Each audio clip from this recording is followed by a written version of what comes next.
আসসালামু আলাইকুম।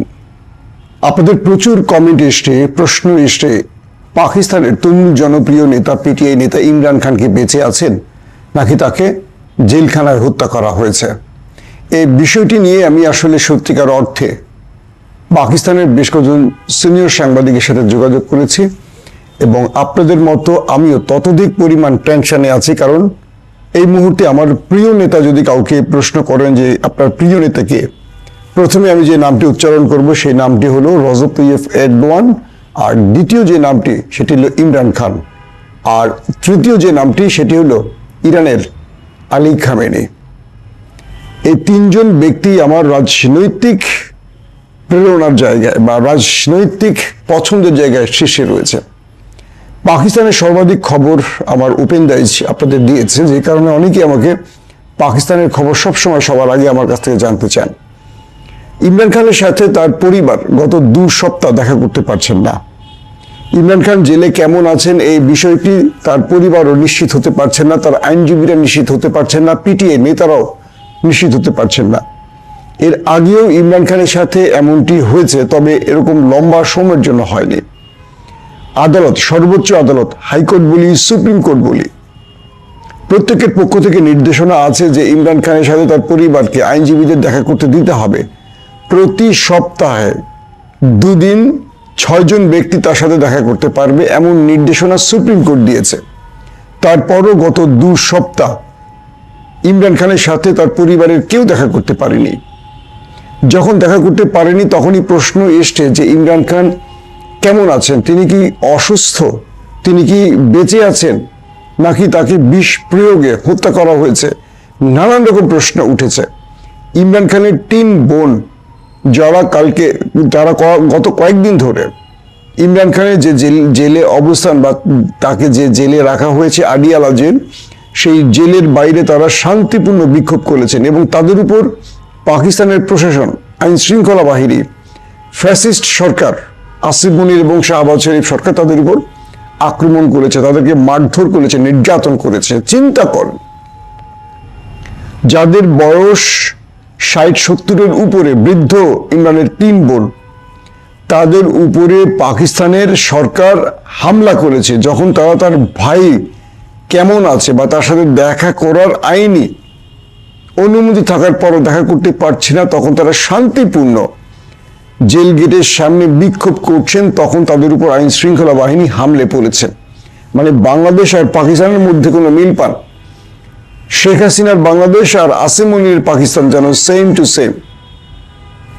যেখানে পাকিস্তানের সর্বোচ্চ আদালত নির্দেশনা দিয়েছে প্রতি সপ্তাহে 2 বার ইমরান খানের সাথে 6 জন ব্যক্তি দেখা করতে পারবে, সেখানে আজ 2 সপ্তাহের অধিক সময়, 2 সপ্তাহেরও বেশি হয়ে গেছে, ইমরান খানের সাথে তার পরিবার, তার আইনজীবী কিংবা পিটিআই নেতাকর্মী কেউ দেখা করতে পারছেন না। তখনই প্রশ্নটি উঠেছে।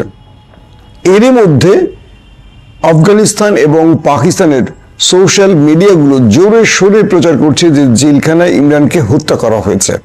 পাশাপাশি ভারতের সবচেয়ে জনপ্রিয় গণমাধ্যম এনডিটিভিও সংবাদ করছে যে ইমরান খানের ভাগ্য অনিশ্চিত, মানে তিনি বেঁচে আছেন না মরে গেছেন এই বিষয়টিও নিশ্চিত নয়। পাকিস্তানের পিটিআই নেতারা এখন ক্রমান্বয়ে জড়ো হচ্ছেন আডিয়ালা জেল কেন্দ্রিক। বিভিন্ন জায়গায় ক্ষোভের সৃষ্টি হয়েছে, মানুষের মধ্যে ব্যাপক উত্তেজনা বৃদ্ধি পাচ্ছে ইমরান খান বেঁচে আছেন কি নেই।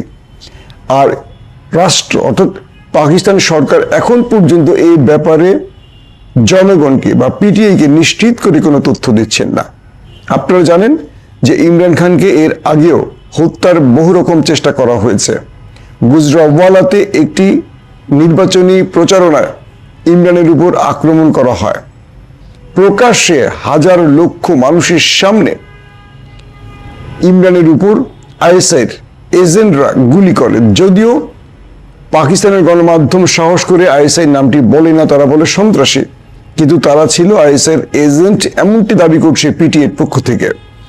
এবং একাধিক পয়েন্ট থেকে একাধিক আইএসআই ভাড়া করা সন্ত্রাসীরা ইমরান খানের উপর গুলি চালিয়েছে। তাদের মধ্যে একজনকেও আজ পর্যন্ত গ্রেপ্তার করতে পারেনি, তবে যিনি সামনে থেকে গুলি করছেন তাকে গ্রেপ্তার করা হয়েছে। কিন্তু তার বিচারও অস্পষ্টতায় আটকে গেছে। যিনি অস্ত্র নিয়ে প্রকাশ্যে গুলি করেছেন সামনের থেকে, তাকে একদম প্রকাশ্যে সবার সামনে ধরার পরও আসিম মনির সরকার তার বিচার করেনি, কারণ তার বিচার করতে গেলে রাঘব বোয়ালরা আটকে যাবে, তার নির্দেশদাতারা আটকে যাবে।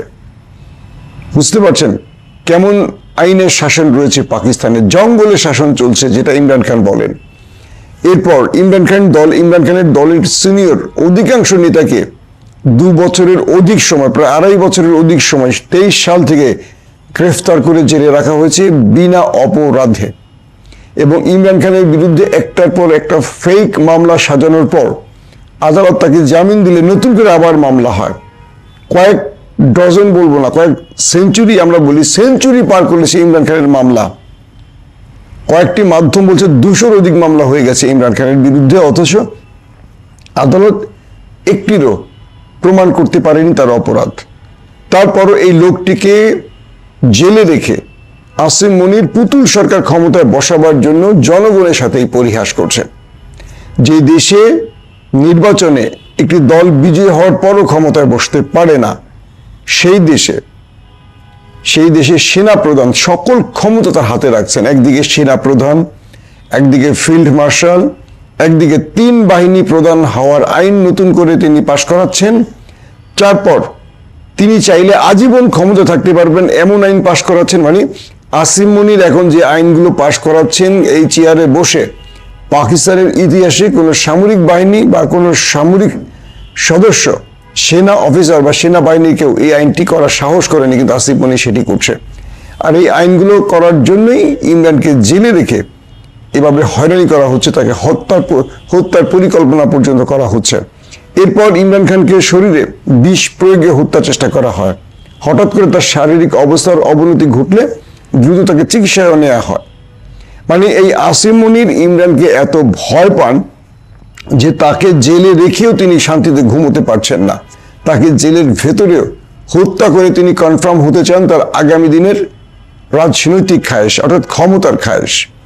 ইমরান যদি মরে যান, সেক্ষেত্রে আসিম মনিরের সামনে আর কোনো বাধা থাকবে না। আর ইমরান খান বেঁচে না থাকলে এই পিপুলস পার্টি বলি আর নওয়াজ শরীফের মুসলিম লীগ নুন বলি, এদেরকেও লাথি মেরে ফেলে দেবেন আসিম মনির। কারণ এখন তাদেরকে কাছে রেখেছেন একটাই কারণে, যে ইমরানকে দুর্বল করতে একটি রাজনৈতিক শক্তি লাগবে, এবং সেই রাজনৈতিক শক্তিকে ব্যবহার করে আসিম মনির তিনি তার সকল ফায়দা লুটে নিয়েছেন। তিনি এখন রাষ্ট্রের সর্বোচ্চ ক্ষমতার মালিক। এই রাষ্ট্রের প্রধানমন্ত্রী বা রাজনৈতিক নেতাদের কোনো ক্ষমতা নেই। আসিম মনির যা চাইছেন পাকিস্তান এখন তা হচ্ছেন। পারভেজ মোশাররফ, জিয়াউল হক বা আরো যারা ছিলেন, যেসব সেনা প্রধানরা পাকিস্তানের ক্ষমতা দখল করেছিলেন, তাদের চেয়েও এখন স্ট্রং, শক্তিশালী আসিম মনির। আর তার একটি কারণ, ইমরানকে জেলে রেখে তিনি তার এই ফায়দা লুটেছেন। এখন তিনি ইমরানকে হত্যা করতে চান।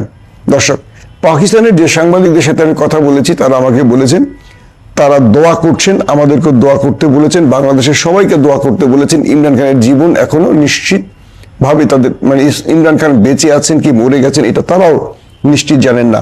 ভারতীয় বা বিভিন্ন গণমাধ্যম ইমরান খানের জীবন সংখ্যা নিয়ে প্রশ্ন তুলেছেন, উদ্গ্রীব তারা এখন বিভিন্নভাবে তথ্য নেওয়ার চেষ্টা করছেন, কিন্তু পাকিস্তান সরকার এই ব্যাপারে কোনো কিছু বলছেন না।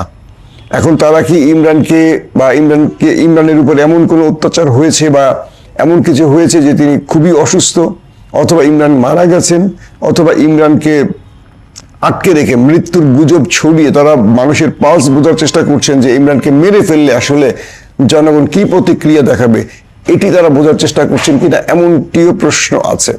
তো সবকিছু মিলে একটি ব্যাপার এখন তৈরি হয়েছে যে ইমরান খান কেমন আছেন এটি আসলে এখন বলা মুশকিল। ইমরান খানের ভক্তরা বা পিটিআই নেতাকর্মীরা এখন ইমরান খানের জন্য দোয়া করছেন। হাজারো পিটিআই নেতাকর্মী এখন সড়কে আসছেন। নতুন করে আন্দোলন সৃষ্টি হচ্ছে পাকিস্তানে। আডিয়ালা জেলের সামনে এখন বিক্ষোভ চলছে। পাকিস্তানের বিভিন্ন পয়েন্টে এখন বিক্ষোভ চলছে, আন্দোলন চরম আকার ধারণ করছে। পিটিআই তার প্রিয় নেতার জন্য রক্তের শেষ বিন্দু দিয়ে লড়াই করতে প্রস্তুতি নিচ্ছে, এবং বলা হচ্ছে যে ইমরান খান যদি আল্লাহ না করে কোনো খারাপ দুর্ঘটনার শিকার হয়, তাহলে পাকিস্তান দেশটির মধ্যে একটা বড় রকম অরাজকতার সৃষ্টি হবে। আবার সেই অরাজকতার সৃষ্টির সুযোগটিও ভারত নিতে পারে।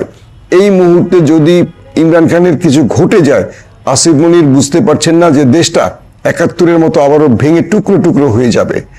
একেবারে টুকরো টুকরো বলতে কি পাকিস্তান আর শক্তি নিয়ে দাঁড়াতে পারবে না। আসিফ মনিরের মানে ক্ষমতার যে অবৈধ ক্ষমতা দখলের যে স্বাদ, এটাও মিটে যাবে। আমরা আশা করব ইমরান খান সুস্থ থাকবেন, সুস্থ আছেন, ভালো আছেন। আল্লাহ তাকে এই জাতির জন্য, এই উম্মার জন্য বাঁচিয়ে রাখবেন। আমরা তার জন্য অবশ্যই দোয়া করব। প্রত্যেকে ভালো থাকবেন। আল্লাহ হাফিজ।